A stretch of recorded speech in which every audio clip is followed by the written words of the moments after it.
네, 코로나 책임론을 놓고 재점화되고 있는 미국과 중국의 갈등 양상이 시간이 갈수록 격화되고 그 갈등 대상도 넓어지고 있습니다.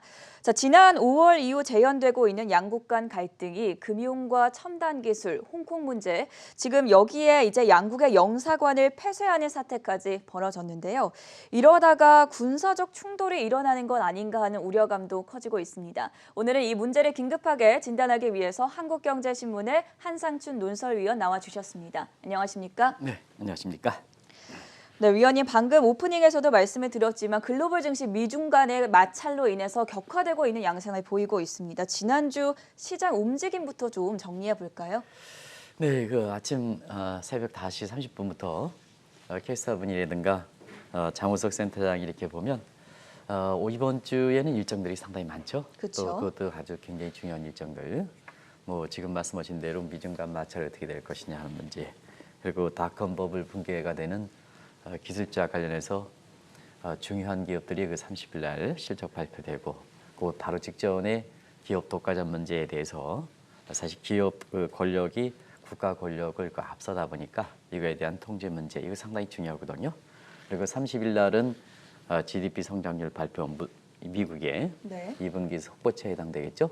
그리고 하반기 통화 정책을 결정하는 미국의 7월 FOMC 회의 이렇게 되는데요. 이런 거를 이게 나열만 해주면 시청자분이 이러면 증시는 어떤 쪽으로 가느냐 하는 걸 판단을 못합니다. 네. 호재와 악재가. 그래서 이렇게 일정이 많을 때는 월가의 시장 참여자들이 어느 현안에 더 민감하고 있느냐 하는 소위 센시티비티 테스팅을 할 필요가 있거든요. 그래서 이런 민감도를 감안해 볼 때 가장 중요한 것은 역시 미중 간 마찰 문제다 이렇게 됐습니다. 이런 거는 지난 주말에 불거졌을 때 이미 시장에서 반영됐죠. 그래서 가장 먼저 반영했던 당사국인 중국이 24일 날 특별한 악재가 이렇게 있지 않은데도 불구하고 이 문제가 불거지는 관계로 비교적 큰 폭으로 떨어졌죠. 그렇죠. 그래서 한 3.8%, 3.9% 폭락하는 이런 사태가 발생했고, 그 위에 발생했던 유럽의 증시에서 보면 중국과의 관계가 비중이 높은 이런 독일이라든가 이런 국가의 주가도 비교적 큰 폭으로 떨어지는 양상을 보인 건데, 역시 미국도 이 문제로 인해서 사실 거품 우려가 제기되는 이런 쪽의 나스닥의 슈퍼스탁을 중심으로 해서 상당히 많이 떨어졌다. 특히 국내의 이렇게 투자자들이 많이 사고 있는 테슬라 같은 경우에는 지난 주말 같은 경우에도 1% 가깝게 떨어졌죠. 네. 그래서 역시 미중 간 문제가 어떻게 될 것이냐 하는 문제가 이번 주에 가장 관심이 된다 이렇게 됐습니다. 또 한 가지는 월가의 시장 참여들이 현안별로 볼 때 어디에 민감해 있느냐 하는 것을 주식시장뿐만 아니라 다른 안정자산이라든가 이런 쪽도 같이 봐야 되거든요.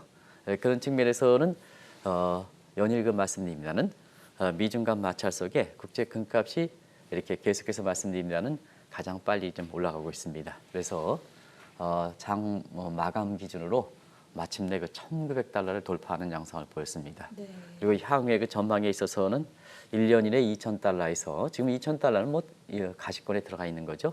근데 이것이 이제 그래서 지금 이 가격은 아마 그 위의 가격일 겁니다. 그래서 토요일 새벽에 끝난 마감 기준으로 보면 1,900달러를 돌파했다 이렇게 보시됐습니다. 그리고 향후에 국제 금값이 어떻게 될 것인지 하는 측면에서는 이 미중 간 마찰이 쉽게 끝날 사항은 아니다 하는 것을 계속해서 말씀을 드리는데요. 이후에 사실 미국의 대선 이후에 경우에 따라서는 지금의 세계 경제를 이끌어가는 통치권자들이 향후 1에서 2년 이내 전부 교체될 수 있는 이런 가능성도 있습니다. 트럼프 대통령 11월 3일 날 이렇게 교체될 수 있는 가능성이 점점 높아지고 있고요. 아베도 연일 시달리고 있고, 우리나라의 문재인 대통령은 잘하시든 못하시든 간에 5년 대통령 단임제 아니겠습니까?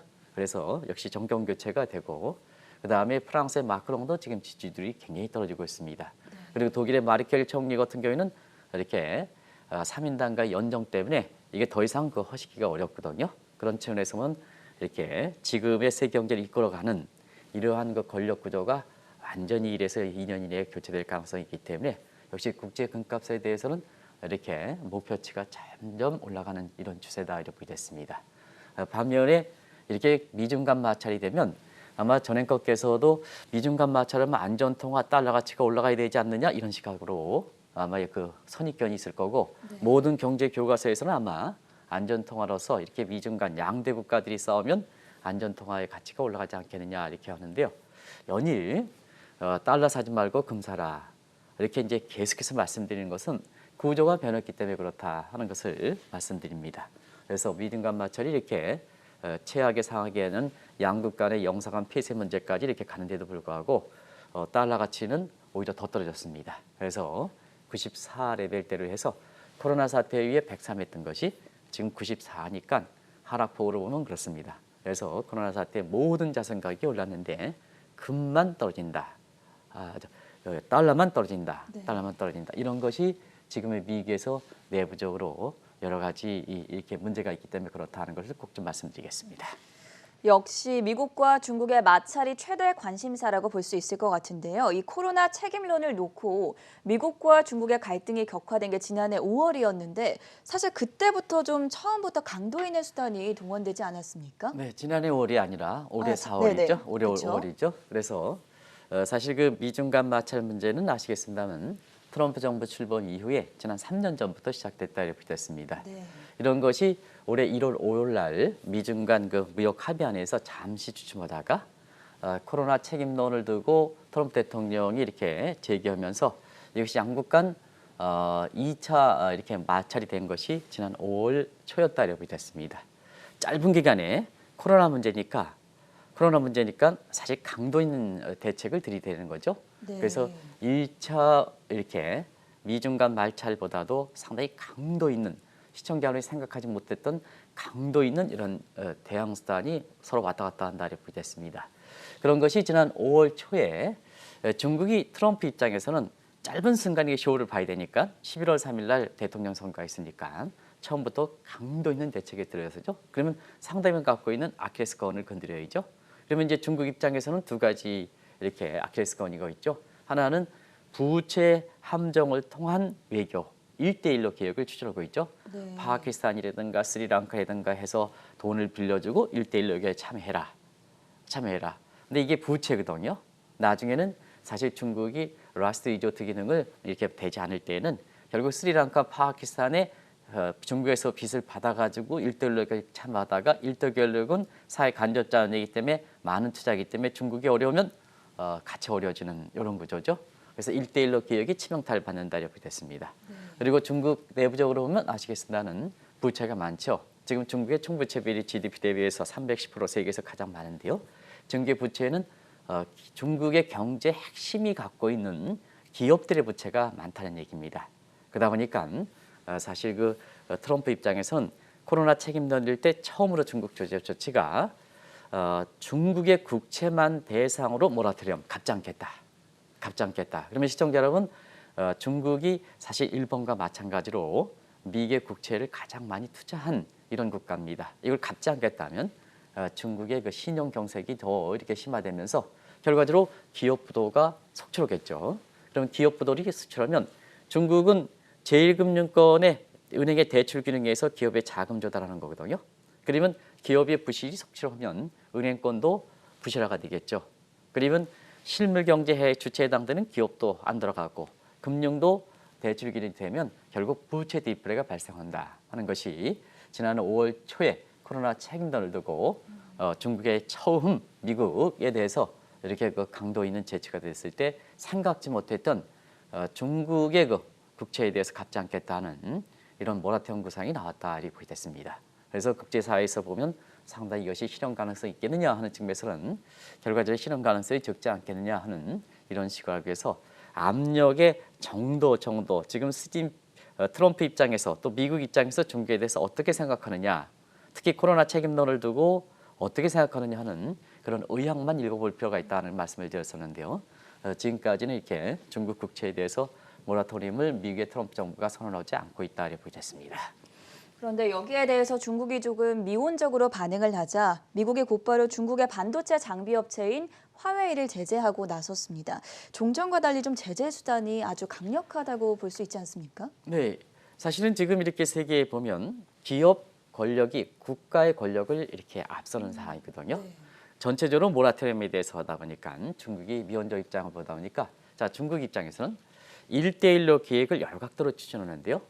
지금 IT라든가 이런 모바일 사항의 1대1 계획을 가장 앞서게 추진하는 것이 중국의 그 5G의 첨단 기술과 관련된 5G 이런 것을 사실 세계의 인프라라든가 5G 인프라서 전부 장비로 사용하기 때문에 가장 1대1로 계획이 이 IT 면에서 추진하고 있다고 보겠습니다. 네. 그러다 보니까 미국 입장에서는 미래 국부에 해당되는 5G 같은 경우에 중계 주도권을 뺏길 때는 사실 지금 트럼프 입장에서 마지막으로 중국을 견제할 수 있는 이런 기회가 놓치겠죠. 그런 상황에서 화해 주기에 다시 나섰다 이렇게 됐습니다. 화해 주기인데요, 굉장히 강도가 있었죠. 그쵸. 일단은 화해뿐만 아니라 중계 첨단 기술과 관련된 직간접으로 거래는 미국 기업은 직접적으로 하지 말아라 하는 입장. 그리고 여기에 숨통을 터지는 세컨드리 문제. 예를 들어서 미국의 기업을 화해에 그 직간접적으로 하는 것을 모두 죽인다 하더라도 삼성전자라든가 SK가 화해를 거래하면 사실 화해는 숨통이 터지게 되는 거거든요. 이것을 못하게끔 하는 것이 제3자 거래까지 못하는 것이 세컨더리 보이콧이다. 그래서 이건 IT의 중국에 대해서 화해 업체의 모라토리엄에 비교될 만큼 강도 있는 조치다 이렇게 됐습니다. 여기에 그 삼성전자라든가 SK도 이게 대상이 되면서 당시에 이게 5월 말 정도로 이렇게 추정되는데요. 사실 이때에 이렇게 SK라든가 삼성전자 이 주가 문제도 굉장히 관심이 됐다 이렇게 됐습니다. 그러니까 사실 이때 시진핑 입장에서는 화해 1대1 결력 본인의 그 의혹에서 가장 먼저 앞서가고 있는 이러한 그 주격이 되는 화해에 대해서 주기 가다 보니까 결국 반발할 수밖에 없죠. 그래서 기업 대 기업. 이번에 그 영상관 폐지할 때는 실산 영상관 폐지 미국에 대해서 이에는 이, 기에는 기라는 하므라비 법정식에 이렇게 그 대체 문제가 이렇게 나오고 있는데요. 그럼에 따라서 그때 당시에도 사실 이 용어가 처음 나온 게 아니라 화해 주기가 되니까 미국도 중국도 애플과 퀄컴 같은 중국 내 기업에 대해서 블랙리스트를 작성해서 역시나 중국 입장에서 이와 관련된 거래를 하지 못하도록 여기에 한국의 삼성전자라든가 이런 것에서 어떻게 할 것이냐 입장을 좀 내세라 하는 이런까지 제3자 거래까지 박영 협상에 들어갔었죠. 그래서 이 문제부터 본격적으로 중국이 이렇게 강하게 이렇게 대응하기 시작했다 이렇게 볼 수 있습니다. 여기서 트럼프 대통령이 시진핑의 보복을 예상이라고 한 듯이 중국과 모든 거래를 끊고 친미 경제 블록을 선언한 바 있지 않습니까? 네, 그게 이제 곧바로 나온 것이 사실 그 경제 협력 네트워크 구상, EPN 구상이죠. Economic Partnership Network 이 구상이 이렇게 나오고 있었는데요. 사실상 아시겠습니다는 지금 코로나 사태 이후에 사실 미국 입장에서 가장 골치 아픈 것이 그동안 세계화라든가 세계에서 효율성 차원 생산 코스를 이렇게 낮게 한다는 측면에서 중국이 세계의 공장이다 해서 모든 이렇게 부품이라든가 이런 것을 중국에 맞춰놓고 이것은 미국뿐만 아니라 한국도 그렇고 대부분 국가들이 중국을 부품 공장의 세계 공급망에 이렇게 가치 사슬의 중심지로 만들어놨거든요. 그러다 보니까 이게 코로나 사태가 터지고 사람 이동을 제한다고 상품 이동도 제한하다 보니까 이게 사실 그 세계화에서 중국의 부품 공장의 중심지가 돼 있는 국가일수록 굉장히 타격을 많이 보는 거죠. 타격을 많이 보다 보니까 사실 중국의 그 이렇게 인텔이든가 블랙스를 개점을 해서 이 공급망을 아예 차제에 바꿔버린다. 중국에서 뺀다 하는 이런 측면에서 그때 당시에 EPN 구상이 나온 겁니다. 그때 EPN 구상은 크게 세 가지 전략이었었죠. 일단은 중국에 들어가 있는 미국의 IT 업체를 중심으로 전부 미국으로 들어와라 하는 리쇼링 정책, 생산 코스트 문제가 된다면 지원해주겠다 하는 입장의 리쇼링 방향이 나왔고요. 도저히 생산 코스트 때문에 미국으로 본국으로 환류되지 못한다면 자 미국의 친한 국가들, 베트남이라든가 인도로 이렇게 이전을 유도시키는 니어쇼링 문제. 그래서 리쇼링은 들어오는 거고 니어쇼링은 인접 국가로 중국에서 이탈만 되면 되니까 하는 거고 그다음에 사실 미국 기업을 중국에서 본국으로 들어오고 인접 국가를 뺀다 하더라도 나머지 국가들이 뭐냐? 나머지 기업들이 중국에 머물러 있으면 이 효과가 반감되거든요. 그러다 보니까 미국과 관련이 없는 기업이라 하더라도 중국의 부품 공장 비율이 굉장히 높은 이런 외국 기업은 직접적으로 미국으로 들어오라 하는 소위 그 다이렉트 인베스트먼트 정책에 미국의 해외 직접 투자 유치 정책, 해외 기업 유치 정책에 들어갔던 거죠. 이런 것이 이제 사실 대만의 TSMC 같은 이런 그 중개 화웨이의 반도체 업체의 비중이 가장 높은 이런 업체를 직접적으로 들어와라. 안 돼 국가에 대해서 압력을 넣는다 하는 입장으로 대만의 TSMC도 지금 미국에 사실 부품 공장 이렇게 기지를 설립하는 거로 이렇게 나오고 있습니다. 네. 이런 방안으로서 아예 중국에 대해서 공급망을 확 줄이겠다 하는 입장으로 대응했던 거죠. 이 대목은 굉장히 강도 있는 조치에 해당된다. 이 과정에서 중국도 친중국적인 그 국가라든가 기업을 중심으로 해서 자 미국에 쓸 것이냐 한국에 쓸 것이냐 중국에 쓸 것이냐. 근데 한국은 국가가 이렇게 문재인 정부가 전체적인 차원에서 입장을 정리하지 못하다 보니까 삼성제라든가 SK하이닉스 같은 이런 기업들이 국가를 앞서서 입장을 정리하기가 어렸던 상황이거든요. 지금도 마찬가지다. 영사관 폐지 문제를 두고 한국이 도대체 어떤 입장이냐 하는 각도에서 지금 계속해서 문제가 되는 것도 바로 그와 같은 매개 일환이다 이렇게 됐습니다.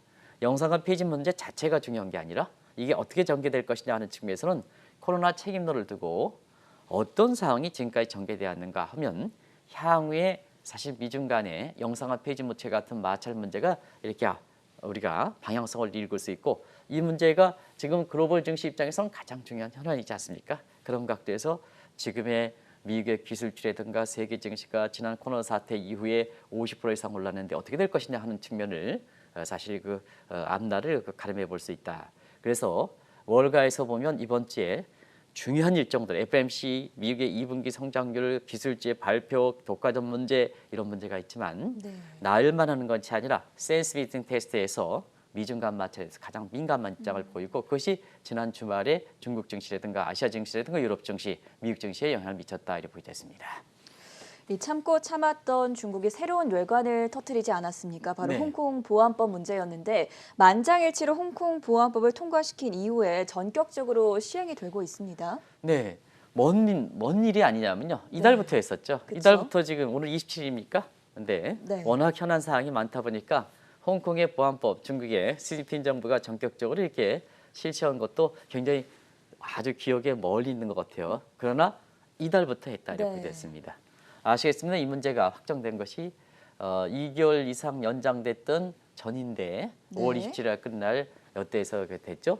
그래서 이것이 최종적으로 권력의 고속성을 보이는 것이 이렇게 상임위인데요. 상임위에서 만장일치로 이 문제가 결정돼서 이달 7월 1일부터 전격적으로 시행했다 이렇게 됐습니다. 이것이 영사관 폐지에 지금의 빌미를 제공하는 거다 이렇게 됐습니다. 여기에서 이렇게 보면 결국은 이제 목적은 국가 분열, 국가 전복, 테러, 외부 결탁입니다. 전부 미국과 결부돼 있죠. 결부돼 있죠. 전부 4가지 이상이 미국에 결부돼 있습니다. 근데 사실상 이 문제에 대해서 자 홍콩에 대해서는 그동안 중개 포지션이 일국 양제 체제입니다. 그런데 홍콩의 보안법 내정 간섭이 이렇게 보면 결국은 일국 양제를 표방하고 있지만 실질적으로 보면 일국 일제 체제. 이제는 홍콩을 중국의 영토 내에서 실험하겠다는 입장으로 이렇게 되는 거거든요.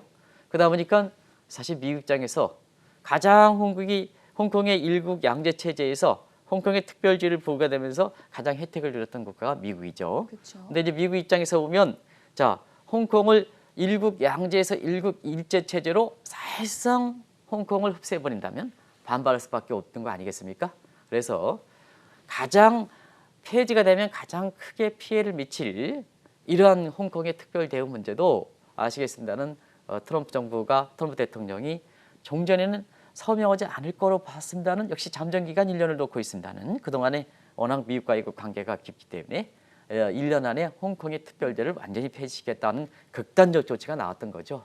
이렇게 그런 사항이 지금까지 전개됐던 거다. 영사관 폐지 문제 이전에 전개됐던 상황이다. 이렇게 이제 보시면 되겠습니다. 그래서 시청자 여러분 아시겠지만 지난 5월 초부터 중국판 모라토리엄 구상, 그다음에 화웨이 죽이기, 그다음에 미국의 EPN 구상, 경제협력 네트워크 구상, 그리고 홍콩의 특별 폐지 문제, 홍콩 보안법 문제 굉장히 강도가 있었죠. 이런 것은 양국 간의 보복 간세 부과라든가 이런 것보다도 경우에 따라서 이슈별 강도로 볼 때는 굉장히 질서 자체를 이렇게 변화시킬 만큼 굉장히 강도 있는 조치가 연속돼 있다 이렇게 보게 됐습니다. 방금 전에 이제 미국과 중국의 갈등을 순차적으로 잘 정리를 해주셨는데 이렇게 중국이 홍콩 보안법을 시행한 이후에 미국이 또 어떤 보복 조치를 취할 것인가도 상당히 관심사였습니다. 그런데 이번 휴스턴 영사관 폐지는 좀 의외의 결정이지 않았습니까? 네, 상당히 의외의 결정이죠. 네. 홍콩의 보안법 폐지, 보안법 실시 이후에 미국이 이제 홍콩에 대해서 특별 폐지 문제를 1년의 기간을 놓고 이렇게 됐습니다는 이 잠정 기간이 1년 동안 놓고 나왔을 때 이 문제에 대해서 사실상 미국 내에서 또 이렇게 증시적인 측면에서도 그렇게 반영하지 않았습니다. 왜 그럴까 하는 측면에서는 정적 특별 폐지에 서명이 됐던 트럼프 대통령의 운명이 11월 3일 날 대통령 선거에 조 바이든 후보에게 교체될 가능성이 높기 때문에 그렇거든요. 각종 여론조사 결과를 보면 사실 조 바이든이 13%, 마의 13%포인트를 더 앞서는 걸로 나오고 있거든요. 네. 그럼 본인이 교체가 되는 시기에 1년 안에 홍콩의 특별 대우를 폐지한다. 두 가지죠. 하나는 홍콩의 특별 대우를 폐지했을 땐 미국이 뭐냐? 미국이 가장 큰 피해를 받는데 사실 트럼프 입장에서는 자기 자신의 홍콩의 미중 간의 마찰 문제에서 성과를 내기 위해서 자기 자신의 이익을 위해서 국가의 전체적인 이익을 포기할 것이냐 하는 전형적인 이렇게 개인의 파리티션 정치꾼의 문제의 결정이다 하는 측면. 네. 또 이 정치꾼의 결정이라 하더라도 11월 3일 날 조 바이든한테 이렇게 사실 넘어가면 조 바이든은 역시 오바마 정부 때 부통령 시절에 각종 정책을 다시 이렇게 복귀할 거로 보이거든요. 그럼 트럼프가 해놨던 미중 간 마찰 문제에 있어서 보면 이런 문제가 되돌아갈 가능성이 높기 때문에 강도 있는 조치를 본다면 굉장히 이게 홍콩의 특별 대우 폐지 문제에 대해서 이렇게 굉장히 강도 있는 조치에 해당됩니다는 증시라든가 이런 데 그렇게 크게 반영하지 못했던 것은 앞서 말씀드린 같이 두 가지 문제였거든요. 그런 측면에서 사실 홍콩의 특별 폐지 문제, 대우 폐지 문제에 미국이 추가적으로 내놓을 수 있는 것이 뭘까 하는 측면에서는 한 가지는 대선에서 불과 3개월, 4개월 앞두고 있기 때문에 대선을 생각한다면 이제는 더 이상 중국과의 마찰 문제, 이 문제는 잠시 보류할 것이다 하는 낙관적 시각. 그러나 더 세게 강도 있게 밀어버릴 것이다 하는 이 측면인데요. 한 가지 보겠습니다. 지금 보면 지금 미국의 경기 부양책 관련해서 급한 사람이 누굽니까? 조 바이든입니까? 트럼프입니까? 트럼프죠? 그렇죠. 그런데 사실은 조 바이든이 트럼프에 대해서 앞서다 보니까 조 바이든이 경기 부양책 규모에 대해서 이렇게 3억 달러 이상, 3조 달러 이상 이렇게 오히려 경기 부양책 규모를 더 크게 주장하지 않습니까? 그렇죠. 민주당 쪽에서. 민주당 쪽에서. 네. 아주 아이러니하죠? 그렇죠. 그런 측면에서 보면 대선 일정상 트럼프가 일정이 만약에 우회가 된다면 미중 간 맞추는 대선 일정에 잠독으로 보류하겠죠. 그러나 사실 민주당 측에서 강하게 이렇게 경기 부양책이든 뭐든 강하게 드라이브 시키니까 여기에 따라갈 수밖에 없었던 구조다 이렇게 됐습니다. 그래서 지금 홍콩의 특별 폐지 문제 이후에 시장에서 미온적 반응을 보였던 것을 이렇게 더 강도 있는 조치가 나올 수 있는 조치가 아시겠습니다는 환율 조작국 재정적 문제, 달러 폐기제 포기 문제가 그동안 검토했던 얘기죠. 근데 중국에 대해서 환율 조작 문제는 작년 8월 때 한번 시행했기 때문에 그렇게 크게 부각시키지 못했다는 측면. 그다음에 홍콩의 달러 폐기제 포기 문제도 이 포기될 때는 미국이 더 큰 피해를 받거든요. 그런 과정에서 사실 조 바이든이 앞서가는 상태에서 거꾸로 조 바이든이 이 경기 부양책에 더 크게 규모를 주도하고 그다음에 중국에 대해서 당신 이렇게 지금까지 상처를 내놨는데 어떻게 되는 거냐 하다 보니까 사실 트럼프 입장에서는 그러한 이렇게 잘못된 선입견을 이렇게 극복하기 위해서 이번에 강도 있는 조치가 나왔다 이렇게 됐습니다. 그것이 휴스턴의 영사관 전격 폐지 문제죠. 네. 아시겠습니다는 이 기관이 이렇게 사실 앙그레 행망이라든가 뭔가를 통해서 이렇게 자국의 대표단을 포지하면 이거는 국가를 밀어내는 것과 똑같은 구조입니다. 영사관 폐지 문제는 국가를 폐지하는 문제입니다. 그렇기 때문에 사실 국제 관계상 미국과의 관계에서 보면 중국을 전체를 인정하지 않겠다는 입장을 갖고 있거든요. 그러다 보니까 중국 입장에서도 이에는 이, 기에는 기 해가지고 이번에 청두에 있는 미국의 영사관 전격적으로 폐지하는 문제가 검토되고 있죠. 그러다 보니까 자연스럽게 남중국의 핵으로부터 잠복된 군사 마찰이 이렇게 재현되면서 지금 양국의 비상 이렇게 정찰기라든가 뭔가 빈반하는 과정에서 이번 주에는 경우에 따라서 군사 충돌이 되는 게 아니냐 하는 것이 FOMC라든가 30일 GDP 성장률이라든가 그다음에 이렇게 기술주의 그 실적 발표 관계없이 지금 양국 간에 이렇게 이런 문제가 군사 충돌이 가니까 그 어느보다도 미국의 월가 입장에서 보면 민감도 테스팅할 때 월가 시장 참여들이 이 문제에 대해서 가장 관심사로 부각되는 거다 이렇게 볼 수 있습니다. 자, 미국과 중국의 마찰이 각국의 영사관 폐쇄로 좀 악화됨에 따라서 작년 10월에 헨리 키신저 미국 전 국무부 장관 이 경고가 다시 화두가 되고 있다고 들었습니다. 네, 사실은 그 헨리 키신저 하면 네. 사실 냉전 시대의 상징이죠. 그쵸. 냉전 시대 하면 1972년 닉슨의 금태한 정지 이후에 사실 그 냉전 시대가 이렇게 그 선언됐다 이렇게 얘기를 많이 하는데요. 그런 과정에서 가장 주역이 헨리 키신저죠. 네. 연세가 많이 되고 제가 2007년, 2008년 미국에 있을 때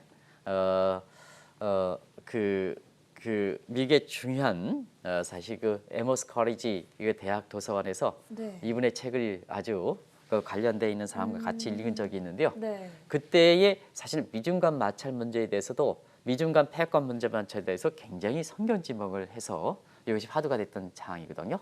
근데 공교롭게도 작년 10월 달에 10년 이어서 작년 10월 달에 사실 작년에 뉴 이코노미 클럽에서 미중 간 문제에 대해서 가장 적임자니까 가장 정통하니까 이렇게 되는데요. 네. 원래 군사 충돌보다도 경제 패권은 더 오래 간다. 또 정도도 심하다. 그래서 제가 코로나 책임론 이후에 5월 초 이후에 불과 3개월 만에 강도 있는 조치가 어떻게 전개되었는가 하는 것을 시청자 여러분들 이렇게 잠시 되새겨 드렸던 겁니다. 근데 결과적으로 보면 지금은 중국과 미국이 서로 겹친다. 싸움을 서로 용어 상박이다 할 만큼 이렇게 되는 것은 닐 퍼거슨이 2007년에 개인적으로도 만나봤습니다는 지금은 다른 이렇게 대학을 가셨습니다는 하버드 대학교에 이렇게 하버드 대학교 교수이신데요. 네. 그때 당시에도 앞으로 20년 뒤에 이게 중국이 미국과 같이 가는 소위 차이메리카 시대가 되지 않겠느냐. 차이나의 차이와 그다음에 아메리카 합성한 차이메리카 시대가 전개되지 않겠냐 하는데 이게 10년 앞당겨도 됐습니다. 근데 지금에 이렇게 볼 때는 앞으로는 자 미국 중심의 1945년 이후에 이루어졌던 팍스 아메리카 체제에 대해서 중국이 부상해서 중국 중심의 팍스 니카 체제로 갔냐. 근데 이 기간 동안에 사실 트럼프 입장에서는 견제하지 않을 때에는 결과적으로는 중국 중심으로 빨리 간다. 그 추세가 그랬었죠. 네. 근데 마지막 기회다 해서 이번에 마지막 기다 이렇게 해서 트럼프가 3년 전서부터 이 문제를 갖고 있는데요. 경제 패권을 이렇게 한다. 그래서 조 바이든이 되더라도 조 바이든 어떤 사람 같은 경우는 트럼프가 중국과의 마찰이 일으켰기 때문에 조 바이든이 되면 사실 오바마 정부 시절처럼 모든 정책이 되도록 한다 하더라도 중국과의 경제 패권 마찰은 사실 조 바이든이 대통령에 당선되더라도 죽지 않을 것이다 하는 이런 시각인데요. 이런 것이 지금의 당초 예상보다 빨리 전개되는 모습이 사실 그런데요. 2007년, 2008년 이분이 새로운 그 책에서 이게 예언했다 해서 지금은 이 구조대로 갔기 때문에 헨리 키신저의 이렇게 예언이 굉장히 네. 월가에서 화두가 되고 있다 이렇게 보게 됐습니다. 오늘 위원님께서 이 미국과 중국의 마찰을 가져오신 이유가 그만큼 시의성이 있어서였을 텐데, 자, 증시의 입장에서도 이 갈등이 주목이 되는 게 좀 거품 붕괴의 빌미가 미중 갈등이 어떤 원인이 되지 않을까라고 해서 가져오셨을 텐데 어떻게 보십니까? 네, 코로나 사태 이후에 지금까지 이렇게 보면 사실상 그 미국의 기술주를 중심으로 해서 나스닥 지수를 중심으로 세계 주가가 이렇게 한 50% 올랐죠. 그렇죠. 그래서 우리가 일반적으로 보면은 기업의 실적이라든가 경기가 따르지 않다 보니까 지금 많이 오른 미국의 테슬라라든가 광주라든가 마가업종 소위 슈퍼스타를 중심으로 해서 굉장히 거품 논쟁, 이 고무풍선이 완전히 이렇게 부풀어진 상태거든요. 고무풍이 부풀어진 상태에서 보면 미중 간 마찰 같은 이런 칼끝의 칼날이 굉장히 예리한 것이 탁 터지면 터지게 되는 겁니다. 그래서 월가의 시장 참여자 입장에서도 지금 많은 현안 가운데 앞서 말씀드렸죠. 많은 가운데 가장 이렇게 민감도 테스트에서 가장 민감하게 보는 미중 간 마찰이 가장 예리한 클로 본부성 터져서 터지게 되죠. 그렇기 때문에 이것을 가장 관심 있게 지켜본다 이렇게 됐습니다. 결과적으로 이렇게 미국의 기술주 관련된 주가 거품이 붕괴될 때는 네. 한국도 언택 관련주, 한국의 경우에 따라서는 언택 관련된 주라든가 기업명은 이렇게 말씀드리지 않겠습니다. 시청자분 기업명을 얘기했더니요 굉장히 민감하게 이제 반응하시는 분들이 상당히 많아서 그리고 한국의 바이업종도 지금 보면 바이업종의 평균 퍼가 200배가 넘더라고요. 200배가 넘습니다. 200배가. 그리고 그래서 거품 붕괴 문제는 한국에도 지금의 시장을 이끌어가는 코스닥의 바이업종, 그다음에 코스피의 이렇게 언택 관련된 주, 그리고 거품이 이렇게 상대적으로 지금까지 들어왔기 때문에 중국 증시도 당사국의 입장이기 때문에 영향을 받을 수밖에 없는 이런 입장이거든요. 가장 중요한 것은 자, 미중 간 이렇게 영상한 폐지 문제로 인해서 자, 어떻게 될 것이냐 하는 측면에서는 결국은 1차 합의안이 지켜질 것이냐 하는 문제거든요. 1차 합의안이 마지막까지 과거에는 무역 문제 마찰이 가장 먼저 들고 나왔는데요. 지금은 무역 문제를 가장 이렇게 아직까지 내려가고 있습니다. 그래서 1차 무역 합의안에 대해서 이렇게 막판까지 유지할 것이냐, 만약에 이번 사태에서 1차 무역안이 깨질 것이냐 하면 사실은 세계 증시는 어렵다. 그런데 지금 1차 무역안의 내용에서 보면 대부분 다 트럼프의 요구안을 들어주고 있는 상태거든요. 예를 들어서 미국산 제품 2천억 달러를 구입해 준다. 그리고 4위 트럼프에 해당되는 지금 미국 입장에서는 가장 4위 트럼프 입장에서 굉장히 중요한 농민들의 농산물을 구매해 준다. 이렇게 보거든요. 그런 차원에서 지금까지 이렇게 보면 1차 무역안에 대해서 막판까지는 유지할 것이다 이런 예상들이 많이 나오기 때문에 그렇게 주가가 프레시 크래시 현상이 발생하지 않는다. 다만 한 가지, 그렇다고 해서 미국의 기술주를 계속해서 가져가야 될 것이냐 하는 측면에서는 이미 많이 올랐다.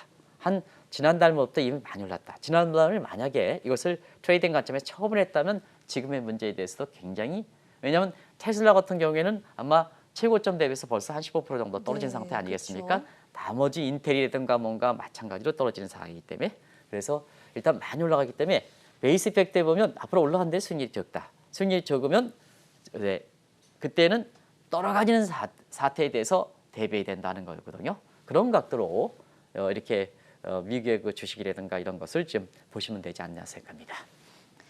네, 미국과 중국의 마찰이 격화되면서 군사 충돌 우려까지 나오는 상황에서 과연 글로벌 증시의 2차 대폭락이 일어날지 여부에 대한 진단을 자세하게 들어봤고요. 지금까지 도움 말씀의 한국경제신문의 한상춘 논설위원이었습니다. 말씀 고맙습니다. 네, 고맙습니다.